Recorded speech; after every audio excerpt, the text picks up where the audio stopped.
প্রিয় শিক্ষার্থীরা, আসসালামু আলাইকুম। কেমন আছো সবাই? আশা করছি ভালো আছো। তোমাদের সাথে আছি আমি ফরিদউদ্দিন আহমেদ।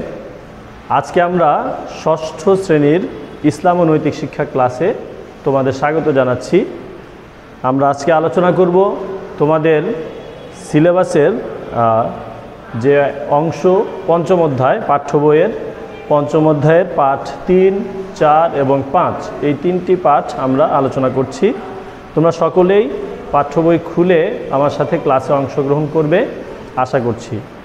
আমরা প্রথমেই চলে যাচ্ছি বইয়ের 102 নম্বর পৃষ্ঠায়। সেখানে আছে যে পাঠ 3 হযরত ওমর ফারুক রাদিয়াল্লাহু আনহুয়ের জীবন আদর্শ। ওমর ফারুক রাদিয়াল্লাহু আনহুয়ের জীবন আদর্শ, ওনার যে জীবন আদর্শ সেটাকে কয়েকটা ভাগে ভাগ করা হয়েছে। আলোচনাগুলো পরিচয়, ইসলাম গ্রহণ, খলিফা নির্বাচন, শাসন ব্যবস্থা, চারিত্রিক গুণাবলী, শাহাদাত বরণ, এই ভাগগুলোতে ভাগ করা হয়েছে। প্রথমেই আসি পরিচয়। হযরত ওমর ফারুক রাদিয়াল্লাহু আনহু ছিলেন মুসলিম জাহানের দ্বিতীয় খলিফা। মুসলিম জাহানের দ্বিতীয় খলিফা। তিনি 583 খ্রিস্টাব্দে জন্মগ্রহণ করেন কুরাইশ বংশের আদি গোত্রে। তাহলে আমরা জানলাম যে কুরাইশ বংশে জন্মগ্রহণ করেন, তবে তার গোত্র হচ্ছে আদি নামক গোত্রে জন্মগ্রহণ করেন। তার ডাকনাম হচ্ছে আবু হাফস। তাহলে ওমর রাদিয়াল্লাহু আনহুর ডাকনাম হচ্ছে আবু হাফস। পিতার নাম খাত্তাব, মাতার নাম হানতামা। ইসলাম গ্রহণের পর তিনি ফারুক উপাধিতে ভূষিত হন। কি উপাধিতে? ফারুক, এটা তার উপাধি। ইসলাম গ্রহণের পর এই উপাধি মুহাম্মদ সাল্লাল্লাহু আলাইহি সাল্লাম তাকে দেন। ফারুক শব্দের অর্থ হচ্ছে সত্য মিথ্যার পার্থক্যকারী। এবার আসি 103 পৃষ্ঠায়। দেখো, বাল্যকালে তিনি কি করতেন? উট চড়াতেন। যৌবনের শুরুতে যুদ্ধবিদ্যা, কুস্তি, বক্তৃতা, বংশতালিকা সম্পর্কে পারদর্শী ছিলেন। বংশতালিকা মানে বংশের ইতিহাস সম্পর্কে জ্ঞান।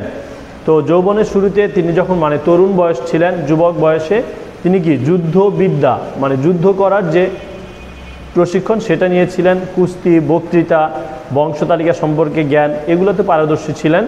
হযরত মুহাম্মদ সাল্লাল্লাহু আলাইহি সাল্লামের নবুয়ত প্রাপ্তির সময় কুরাইশ বংশে 17 জন ব্যক্তি লেখাপড়া জানতেন। মুহাম্মদ সাল্লাল্লাহু আলাইহি সাল্লাম যখন নবী হন তখন কুরাইশ বংশে প্রায় 17 জন ব্যক্তি লেখাপড়া জানতেন। তার মধ্যে ওমর রাদিয়াল্লাহু আনহু ছিলেন অন্যতম। ওনাদের 17 জনের মধ্যে একজন ছিলেন ওমর রাদিয়াল্লাহু আনহু। এরপরে আসি যে ইসলাম গ্রহণ। তো ওমর ফারুক রাদিয়াল্লাহু আনহুর ইসলাম গ্রহণের একটা ঘটনা আছে পেছনে। সেটা কি? যে মক্কার দারুন নাদোয়া ছিল তাদের এক ধরনের সংসদ ভবনের মতো, যেখানে পরামর্শ সভা হতো মক্কার লোকদের। সেখানে একটা সিদ্ধান্ত হয়, যারা মুহাম্মদ সাল্লাল্লাহু আলাইহি সাল্লামের বিরোধী ছিলেন বেশিরভাগ লোকেরা, তারা সিদ্ধান্ত গ্রহণ করেন যে মুহাম্মদ সাল্লাল্লাহু আলাইহি সাল্লামকে মেরে ফেলবেন। এই জন্য 100 উট পুরস্কার ঘোষণা করা হয়। তো মুহাম্মদ সাল্লাল্লাহু আলাইহি সাল্লামকে মারার জন্য সেখানে যারা উপস্থিত ছিলেন, ওমর রাদিয়াল্লাহু আনহু উপস্থিত ছিলেন। তিনিও চাইলেন যে মুহাম্মদ সাল্লাল্লাহু আলাইহি সাল্লামকে হত্যা করবেন, হত্যা করে 100 পুরস্কার তিনি কি করবেন? পুরস্কার লাভ করবেন। এই জন্য তিনি খোলা তরবারি নিয়ে যাচ্ছিলেন মুহাম্মদ সাল্লাল্লাহু আলাইহি সাল্লামকে হত্যা করার জন্য। পথেই তার সাথে নঈম ইবনে আব্দুল্লাহ নামক এক যুবকের দেখা হয়, যিনি কি তার সাথে দেখা হওয়ার পরে নঈম বললেন যে কোথায় যাচ্ছ? তখন ওমর বলল, আমি মুহাম্মদকে হত্যা করতে যাচ্ছি। তখন নঈম বলল যে তুমি মুহাম্মদকে হত্যা করার আগে তোমার যে বোন ফাতিমা এবং বোনের স্বামী সাঈদ, ওরা যে ইসলাম গ্রহণ করছে, ওদের ব্যাপারে কি করবা? তো এই রকম যখন বলল তখন তিনি আরও রেগে গেলেন যে আমার বোন এবং ভগ্নিপতি ইসলাম গ্রহণ করেছে। এটা শুনে তিনি রেগে গেলেন। তখন তিনি তাদের বাড়িতে গেলেন, তার বোনের বাড়িতে গিয়ে দেখলেন যে ওই সময় বোন এবং তার বোনের স্বামী সাঈদ তিনি কি করতেছিলেন? বোন ফাতিমা এবং স্বামী সাঈদ তারা সূরা তহা মা আনজালনা আলাইকাল কুরআনা লিতাশকা, এই সূরাটা পাঠ করতেছিলেন। তো এটা শুনে তার মুহাম্মদ ওমর রাদিয়াল্লাহু আনহুকে দেখে তারা কি করলেন? এটা লুকিয়ে ফেললেন। তারা ভয়ও পেলেন, কিন্তু তারপরও তারা কি ইমানের যে একটা তাদের যে চেতনা ছিল, দৃঢ়তা ছিল, সেটা থেকে সরে যাননি। ওমর রাদিয়াল্লাহু আনহু জিজ্ঞেস করলেন যে তোমরা কি করতেছিলা? তখন বলল যে আমরা কোরআন পাঠ করতেছিলাম। এটা শুনে তাদেরকে মারতে থাকেন তিনি। ওমর রাদিয়াল্লাহু আনহু তার বোনকে এবং তার বোনের স্বামীকে মারতে থাকেন। এক পর্যায়ে তাদের শরীর থেকে রক্ত বের হতে থাকে। তখন বোনের শরীর থেকে রক্ত বের হওয়া দেখে তার খুব খারাপ লাগলো, নিজের বোন সেই জন্য। তখন বলল, ঠিক আছে তোমরা দেখাও তো তোমরা কি পাঠ করতেছিলে আমাকে। তখন বলল যে এটা কোরআন শরীফ, এটা ধরতে হলে তোমাকে পবিত্র হতে হবে, তুমি অজু করে আসো। তারপর অজু করা দেখাই দিল। তারপরে অজু করে এসে তখন সেটা দেখলো। দেখার পরে তিনি পড়লেন, যেহেতু আরবি ভাষা ছিল, আরবি ভাষা, কোরআনও আরবিতে লেখা, তাদের ভাষা আরবি, পড়ে তার মনের মধ্যে এক ধরনের চিন্তার পরিবর্তন আসলো। তখন তিনি ইসলাম গ্রহণ করার জন্য রাসূলের কাছে চলে গেলেন। তো ওনার হাতে যেহেতু খোলা তরবারি ছিল, এটা দেখে রাসূলের পাশের যে সাহাবী তারা একটু মানে আতঙ্কিত হলেন। রাসূল কোথায় ছিলেন? রাসূল ছিলেন যে আব্দুল্লাহ ইবনে আরকাম রাদিয়াল্লাহু আনহুর বাড়িতে ছিলেন। এইটা ছিল সাফা পর্বতের কোলে আরকাম রাদিয়াল্লাহু আনহুর বাড়িতে মুহাম্মদ সাল্লাল্লাহু আলাইহি ওয়াসাল্লাম সেখানে অবস্থান করতেছিলেন। সেখানে ওমর গেলেন। তো তাকে দেখেন, যখন তরবারি সহ দেখে আতঙ্কিত হলো, মুহাম্মদ সাল্লাল্লাহু আলাইহি ওয়াসাল্লাম বললেন যে তোমরা চিন্তিত হওয়ার কিচ্ছু নাই, ওমরকে আমি দেখব। তো ওমর রাদিয়াল্লাহু আনহু গিয়ে কি করলেন? তরবারিটাকে মুহাম্মদ সাল্লাল্লাহু আলাইহি ওয়াসাল্লামের পায়ের কাছে রেখে দিলেন এবং বললেন যে আমাকে ইসলামে দীক্ষিত করুন, ইসলাম গ্রহণ করার জন্য এসেছি আমি।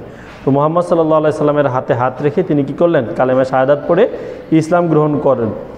এর আগে মুহাম্মদ সাল্লাল্লাহু আলাইহি ওয়াসাল্লাম দোয়া করেছিলেন যে আবু জেহেল এবং ওমর ইবনুল খাত্তাব, এই ওমর ইবনে হিশাম মানে আবু জাহাল এবং ওমর ইবনুল খাত্তাব, এই দুইজন ছিল খুবই শক্তিশালী, খুবই বুদ্ধিমান এবং শক্তিশালী। আবু জাহাল খুবই বুদ্ধিমান ছিল, আবার ওমর রাদিয়াল্লাহু আনহু খুবই শক্তিশালী ছিল, মানে ইসলাম গ্রহণের আগেই তারা সমাজে খুব প্রভাবশালী ছিল। মুহাম্মদ সাল্লাল্লাহু আলাইহি ওয়াসাল্লাম দোয়া করেছিলেন আল্লাহর কাছে যে এই দুইজনের একজনকে যেন আল্লাহ ইসলাম গ্রহণ করার অন্তত তৌফিক দিয়ে শক্তিশালী করুন। তো আল্লাহ একজনের কবুল করলেন। এরপর দেখো খলিফা নির্বাচন। ইসলামের প্রথম খলিফা আবু বকর রাদিয়াল্লাহু আনহু, তিনি মারা যাওয়ার পরে তার ইচ্ছা অনুযায়ী ওমর রাদিয়াল্লাহু আনহু 634 খ্রিস্টাব্দে ইসলামের দ্বিতীয় খলিফা নির্বাচিত হন এবং অধিকাংশ সাহাবী সেটা সমর্থন করেন।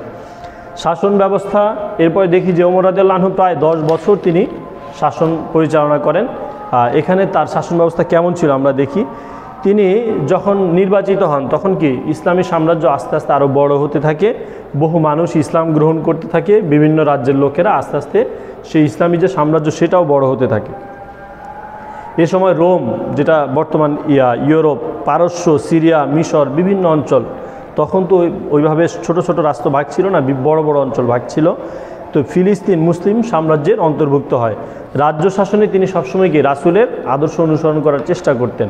আইনের চোখে সবাইকে সমান চোখে তিনি দেখতেন, এমনকি নিজের ছেলেও যদি অপরাধ করে থাকে তাকেও তিনি কি করেন নাই? শাস্তি দিতে বিন্দুমাত্র দ্বিধা করেন নাই। ন্যায় বিচার প্রতিষ্ঠায় তিনি যেমন ছিলেন কঠোর, তেমনি মানুষের সুখে দুঃখে তিনি ছিলেন খুবই কোমল, খুবই নরম মনের অধিকারী। তিনি প্রজাদের অবস্থা জানার জন্য রাতের অন্ধকারে বিভিন্ন রাস্তায়, বিভিন্ন লোকালয়ে ঘুরে বেড়াতেন যে মানুষ কোথাও কষ্টে আছে কিনা। তার রাজ্যে এমনকি নিজের মানুষের প্রয়োজনে তিনি খাবার নিজে বহন করে তাদের ঘরে দিয়ে আসতেন। এই ধরনের তার মানসিকতা ছিল। তার রাজ্যে কোনো অভাব অনটন ছিল না। সে সময় কৃষিকাজের ব্যাপক উন্নতি হয়েছিল। তিনি ডাক বিভাগ মানে চিঠিপত্র যে লেনদেনের ব্যাপারটা সেটা তিনি প্রতিষ্ঠা করেন। সাম্য ন্যায়ের বাস্তব শাসন প্রতিষ্ঠা করেছিলেন, যে সমতা কিভাবে তৈরি করা যায়। জনকল্যাণে তিনি অসংখ্য মসজিদ, বিদ্যালয়, তারপর রাস্তাঘাট, সড়ক, হাসপাতাল নির্মাণ করেন এবং হিজরি যে সাল, আরবি সালটার তিনি প্রচলন শুরু করেন রাষ্ট্রীয়ভাবে। এরপরে তার সময় দেখা যায় যে প্রথম আদমশুমারি মানে যে মানুষ গণনা, তারপরে এই ব্যাপারটা শুরু হয়। তিনি অনেক খালও খনন করেন। বাইতুল মাল থেকে সব লোককে সমান কাপড় দেওয়া হতো। তিনি যে রাষ্ট্রপতি ছিলেন তিনিও ঠিক অন্যান্য সাধারণ জনগণের সমান যতটুকু অংশ অতটুকু অংশই তিনি নিতেন, একটুও বেশি নিতেন না। এই ধরনের তিনি সাম্য এবং ন্যায়ের দৃষ্টান্ত স্থাপন করেছিলেন তার শাসন কার্যে। তারপরে একবার তাকিয়ে মানে তিনি জেরুজালেম গিয়েছিলেন। সেখানের যারা অন্য ধর্মের লোক ছিল তারা বলেছে যে আমরা রাষ্ট্রপ্রধান যে ওমর ফারুক খলিফার সাথে কথা না বলে তোমাদের সাথে কথা বলবো না, এইরকম একটা সমস্যা ছিল। জেরুজালেম যাওয়ার পথে তিনি উটের পিঠে চড়তেন আর তার সাথে একজন উটের চালক ছিল। তো উটের চালক কিছুক্ষণ উটের পিঠে উঠতেন, তিনি উটের রশি ধরে হাঁটতেন, আবার ওই চালক নিচে নামলে তিনি উপরে উঠতেন, এইভাবে করে যেতেন। তার মানে তিনি ওই চালকের দুঃখ কষ্টটা বুঝে কি করেছিলেন, তাকে সমান মর্যাদা দিয়েছিলেন। একজন রাষ্ট্রপ্রধান উটের যে চালক, তার যে ভৃত্য উটের, তাকে উটের উপরে উঠিয়ে তিনি নিজের রশি ধরে ধরে হেঁটে চলেছেন, আবার কিছুক্ষণ কি উপরে থেকেছেন, কিছুক্ষণ নিচে হেঁটে চলেছেন। এইভাবে করে সমান মর্যাদায় তিনি জেরুজালেম পৌঁছেছেন। এইভাবে তিনি ন্যায়, সমতা, হ্যাঁ, যেটাকে আমরা বলি ন্যায়পরায়ণতা, এই ধরনের দৃষ্টান্ত তার শাসনামলে স্থাপন করেছিলেন। ঐতিহাসিক পিকে হিট্টি, একজন ঐতিহাসিক যিনি ইতিহাসবিদ, তিনি বলেন যে অল্প কথায় বলা যায় হযরত ওমর রাদিয়াল্লাহু আনহুর সরলতা ও কর্তব্য জ্ঞান ছিল তার জীবন আদর্শ। সরলতা এবং কর্তব্য জ্ঞান, তার মধ্যে ছিল সরলতা, আবার ছিল কর্তব্য জ্ঞান, যে কাজটা তার করার দায়িত্ব সেটার ব্যাপারে তিনি খুব সজাগ ছিলেন। আবার তিনি ছিলেন খুবই সরল প্রকৃতির লোক, এটাই ছিল তার জীবন আদর্শ। ন্যায়পরায়ণতা ও একনিষ্ঠতা ছিল তার শাসনামলের মূলনীতি। এটা ছিল তার আগের দুইটা ছিল তার জীবন আদর্শ, কিন্তু শাসন পরিচালনা করার জন্য তার মূলনীতি ছিল ন্যায়পরায়ণতা এবং একনিষ্ঠতা, আন্তরিকতা ছিল মানুষের ব্যাপারে, রাষ্ট্রের ব্যাপারে, সমাজের ব্যাপারে, দায়িত্বের ব্যাপারে। আর ছিল ন্যায়পরায়ণতা, সমান দৃষ্টিভঙ্গি, ন্যায় বিচার, ন্যায় আচরণ, হ্যাঁ, ন্যায় চোখে দেখা, সমান চোখে, এই ধরনের দৃষ্টিভঙ্গি তার ছিল। যাই হোক, এরপরে আসি আমরা চারিত্রিক গুণাবলীতে। চারিত্রিক গুণাবলীতে দেখি হযরত ওমর রাদিয়াল্লাহু আনহু খুব সহজ সরল অনাড়ম্বর জীবনযাপন করতেন। প্রায় অর্ধেক পৃথিবী তার অধীনে ছিল, তিনি খলিফা ছিলেন। অর্ধ পৃথিবীর শাসক হয়েও তার কোনো দেহরক্ষী ছিল না, আলাদা কোনো সিকিউরিটি কিংবা গার্ড ছিল না। তিনি খেজুর পাতার আসন ছিল তার সিংহাসন, তার মানে খেজুরের পাতার যে পাটি, এই রকম মাদুর বিছিয়ে তিনি কি করতেন, এই বিশাল সাম্রাজ্য পরিচালনা করতেন। জনসেবাই ছিল তার ব্রত, মানে তার জীবনের লক্ষ্য উদ্দেশ্যই ছিল কি, জনসেবা করা, মানুষের সেবা করা। ইবাদত বন্দিগিতে অতিবাহিত হতো তার অধিকাংশ সময়, আর রাতের বেলা তিনি কি করতেন, অধিকাংশ সময় ইবাদত বন্দিগিতে কাটাতেন। এইভাবে তিনি জীবনযাপন করতেন। জাগতিক লোভ, লালসা, জাঁকজমক তাকে কখনো স্পর্শ করেনি। এত অর্ধ পৃথিবীর শাসক হয়েও তিনি কখনো ভোগ বিলাসে, আনন্দে উল্লাসে বেশি বেশি করে ভোগ করা, এই ধরনের জীবনযাপন করেননি। তার মধ্যে কঠোরতা এবং কোমলতা, ব্যাপক সমন্বয় ঘটেছিল, দুটোর সমন্বয় ঘটেছিল। শাহাদাত বরণ হযরত ওমর রাদিয়াল্লাহু আনহু গৌরবময় শাসন আমলে 10 বছরে তিনি 10 বছর প্রায় শাসক ছিলেন। 10ম বছরে, শেষ বছরে মসজিদে নববীতে ফজরের নামাজ আদায় করার সময় কুফার শাসনকর্তা মুগিরা, তার একজন ষড়যন্ত্রকারী লুলু, তিনি কি করেন, ছুরি মারেন ওমর রাদিয়াল্লাহু আনহুকে। আহত হওয়ার প্রায় 3 দিন পরে হিজরি 23 সনের 27 জিলহজ বুধবার 3রা নভেম্বর 63 বছর বয়সে তিনি শাহাদাত বরণ করেন। ছুরিকাঘাতে আহত হওয়ার 3 দিন পরে 63 বছর বয়সে তিনি শাহাদাত বরণ করেন। হযরত ইবনে মাসউদ রাদিয়াল্লাহু আনহু বলেন ওমর রাদিয়াল্লাহু আনহু সম্পর্কে, আমার ধারণা হযরত ওমর যখন দুনিয়া থেকে বিদায় নিয়েছেন তখন 10 ভাগ ইলমের, জ্ঞানের 9 ভাগ তিনি সঙ্গে করে নিয়ে গেছেন। আমরা হযরত ওমর রাদিয়াল্লাহু আনহুর মহান আদর্শ মেনে চলব এবং সে অনুসারে জীবন গড়ে তুলব। এরপরে আসি যে পাঠ 4, খাদিজা রাদিয়াল্লাহু আনহুর জীবন আদর্শ পরিচয়।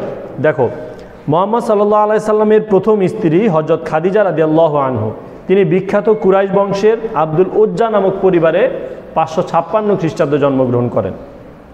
আব্দুল উজ্জা নামক পরিবারে, কুরাইশ বংশের কিন্তু আব্দুল উজ্জা নামক পরিবারে 556 খ্রিস্টাব্দে জন্মগ্রহণ করেন। তার পিতা ছিলেন খোয়াইলিদ ইবনে আসাদ। খোয়াইলিদ ইবনে আসাদ, আর লোকটা ছিল কি, আরবের শ্রেষ্ঠ ধনী। তার মাতা ফাতিমা বিনতে জায়েদ।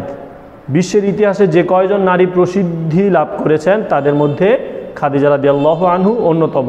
সম্পর্কের দিক থেকে তিনি রাসূল সাল্লাল্লাহু আলাইহি ওয়াসাল্লামের চাচাতো বোন। তার উপাধি ছিল তাহিরা। তাহলে খাদিজা রাদিয়াল্লাহু আনহুর উপাধি কি ছিল, তাহিরা, মানে পুণ্যবতী। তাহিরা শব্দের অর্থ কি, পুণ্যবতী। পারিবারিক সূত্রে সম্পদশালিনী বলে তার সুনাম চারিদিকে সমগ্র আরবে ছড়িয়ে পড়েছিল।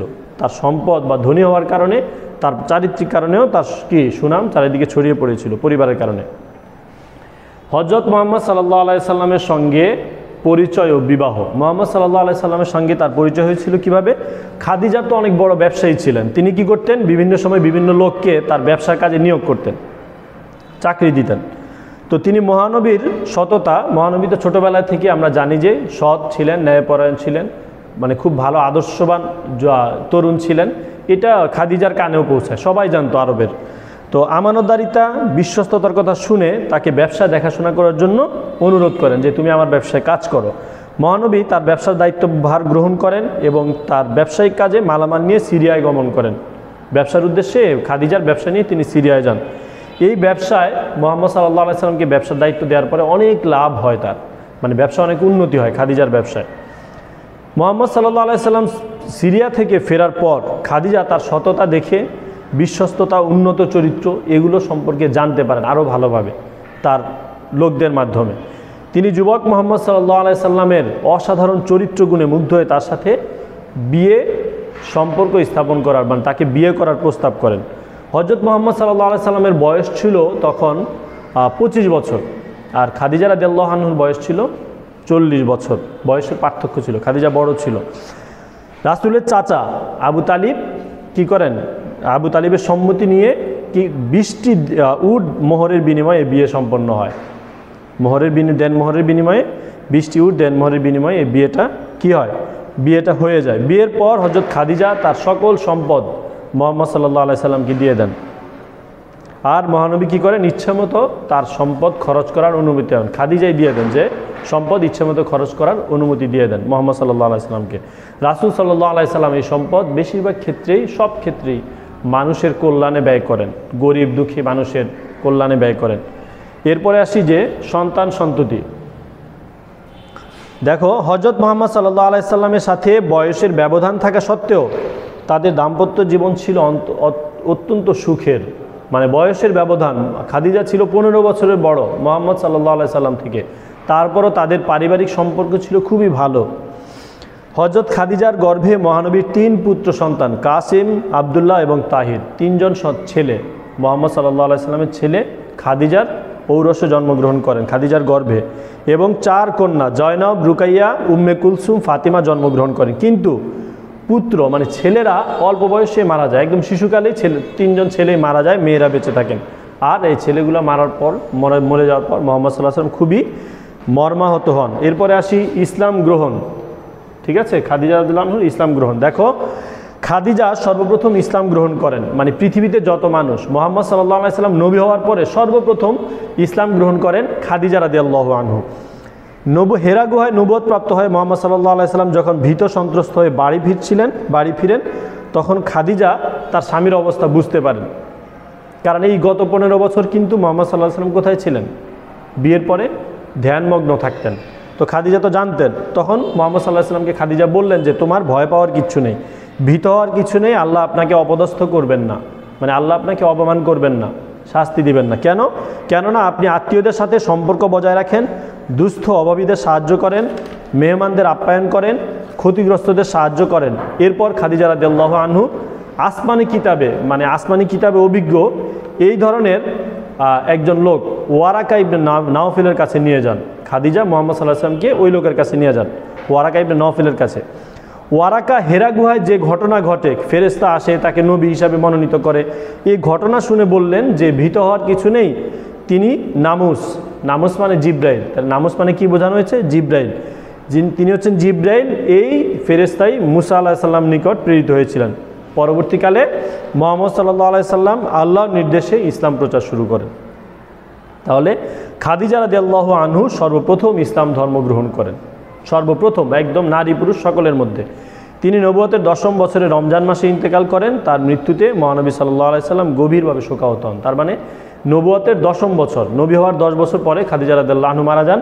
আর পৃথিবীতে সর্বপ্রথম ইসলাম গ্রহণ করেন খাদিজা রাদিয়াল্লাহু আনহা। চারিত্রিক গুণাবলী আমরা দেখি যে খাদিজা জাহিলি যুগে একদম খারাপ পরিস্থিতি ছিল সমাজে, সেখানে জন্মগ্রহণ করেও সৎ চরিত্রের অধিকারী ছিলেন। কোনো প্রকার অন্যায় অশ্লীল কাজে কখনোই তার সম্পৃক্ততা ছিল না, যোগ দেননি। মহানবী সাল্লাল্লাহু বিয়ের পরে মহানবীর প্রতি তার প্রবল ভালোবাসা ছিল।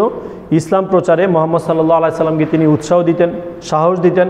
ইসলামের জন্য তিনি তার সকল সম্পদ দান করেন। এই কারণে আল্লাহ তার উপর সন্তুষ্ট ছিলেন। খাদিজা তার স্বামীর প্রতি খুবই অনুরক্ত ছিলেন, ভক্ত ছিলেন। রাসূল যখন বাইরে যেতেন, ফিরে না আসা পর্যন্ত খাদিজা ব্যাকুল থাকতেন, অপেক্ষা করতেন। আবার কখনো তিনি যখন মন খারাপ করে, মুহাম্মদ সাল্লাল্লাহু আলাইহি সাল্লাম যখন মন খারাপ করে বা কোনো কারণে দুঃখ কষ্ট নিয়ে বাসায় ফিরতেন, খাদিজা তাকে সান্ত্বনা দিতেন। এরপরে আসি যে শ্রেষ্ঠত্ব। খাদিজাকে কেন শ্রেষ্ঠ একজন নারী বলা হয়? খাদিজা বিশ্বের শ্রেষ্ঠ নারী। মহানবী সাল্লাল্লাহু আলাইহি সাল্লাম বলেন খাদিজা বিশ্বের শ্রেষ্ঠ নারী, বুখারী শরীফের হাদিস।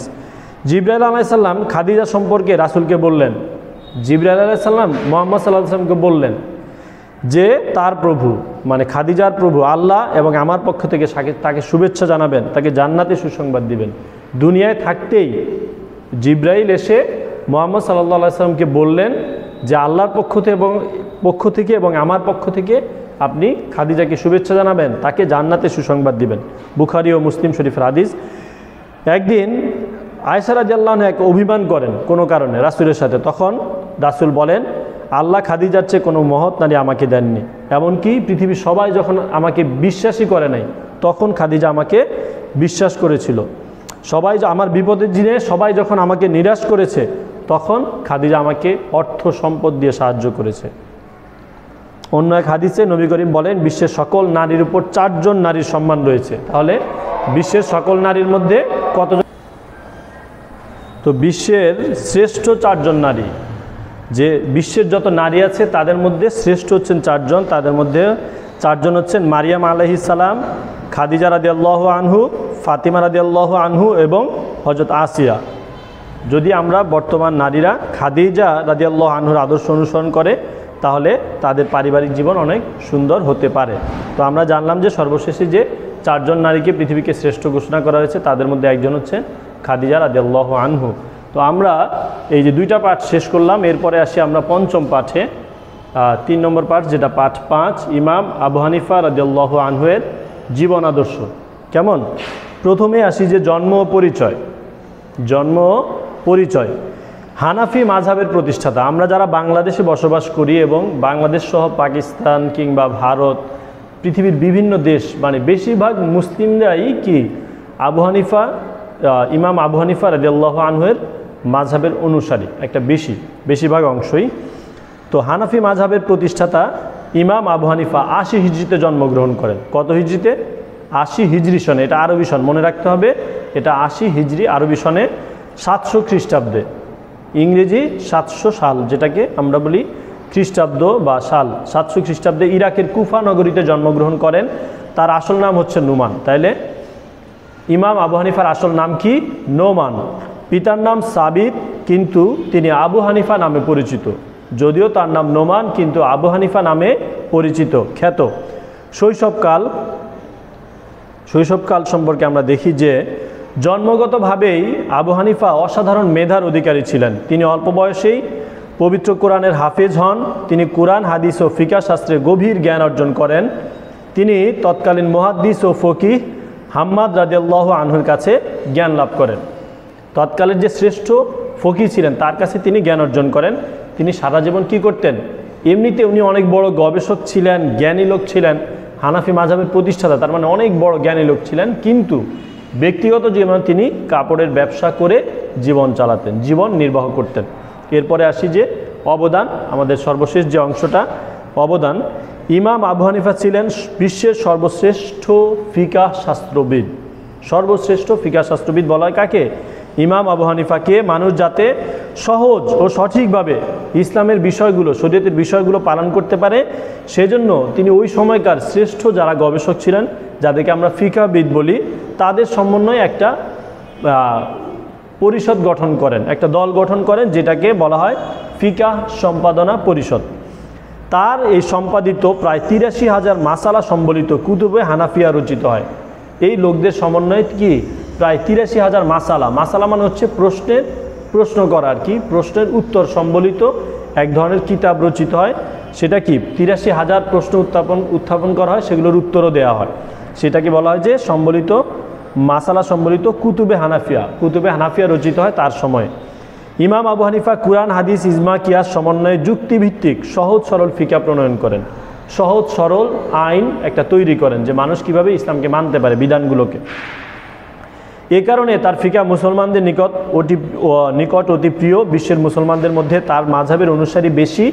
ইমাম ইউসুফ, ইমাম মুহাম্মদ, ইমাম জুফার এবং প্রখ্যাত মুহাদ্দিস ইমাম ইবনে মুবারক, এরা তার শিষ্য ছিলেন, ছাত্র ছিলেন। ইমাম শাফিঈ, ইনিও একজন শাফিঈ মাযহাবের প্রতিষ্ঠাতা। তিনি ইমাম আবু হানিফা সম্পর্কে বলেন, মানুষ ফিকাহ শাস্ত্রে ইমাম আবু হানিফার মুখাপেক্ষী। ব্যক্তি হিসাবে ইমাম আবু হানিফা ছিলেন উঁচু মানের ইবাদতকারী, মানে তিনি অনেক বড় ইবাদত করতেন অনেক বেশি, এবং মুত্তাকি, আল্লাহকে ভয় করতেন অনেক বেশি। কথায় ও কাজে তার অপূর্ব মিল ছিল, কথা কাজে তার মিল ছিল। জীবনে কখনো তিনি লোভ লালসা করেননি, লোভ লালসা তার ছিল না। তিনি সহজ সরল এবং খুবই সাধারণ অনাড়ম্বর জীবনযাপন করতেন। আব্বাসী খলিফা, তখনকার দিনে যে আব্বাসীয় সাম্রাজ্য ছিল, খলিফা আল মানসুর তাকে প্রধান বিচারপতি হওয়ার একটা প্রস্তাব দেন, কিন্তু তিনি সেটা প্রত্যাখ্যান করেন, দৃঢ়তার সাথে প্রত্যাখ্যান করেন। এই কারণে তাকে কারাগারে নিক্ষেপ করে নির্যাতন করা হয় শারীরিকভাবে, এবং কারাগারে দেওয়া হয়। 150 হিজরিতে, 80 হিজরিতে জন্মগ্রহণ করেন, 150 হিজরিতে 767 খ্রিস্টাব্দে খলিফা আল মানসুর তাকে কি করেন, বিষ প্রয়োগ করেন কারাগারের ভেতর, আর সেখানেই তিনি মারা যান। ইমাম আবু হানিফা সম্পর্কে আমরা আরও বেশি জানব এবং ফিকহ শাস্ত্র সম্পর্কে সুন্দর জ্ঞান লাভ করব, আমাদের জীবনকে গড়ে তুলব। প্রিয় শিক্ষার্থীরা, আজকে আমরা এই 3টি পাঠ আলোচনা করেছি, পাঠ 3, 4 এবং 5 পঞ্চম অধ্যায়ে তোমাদের সিলেবাসের। এখান থেকে তোমাদের পরীক্ষার যেই প্রশ্নগুলো আসবে, যে অংশগুলো, সেগুলো তোমরা ভালোভাবে পড়ে নিবে এবং পরীক্ষার জন্য ভালো প্রস্তুতি গ্রহণ করবে। এই আশা করেই আজকের মতো শেষ করছি। আসসালামু আলাইকুম ওয়া রাহমাতুল্লাহ।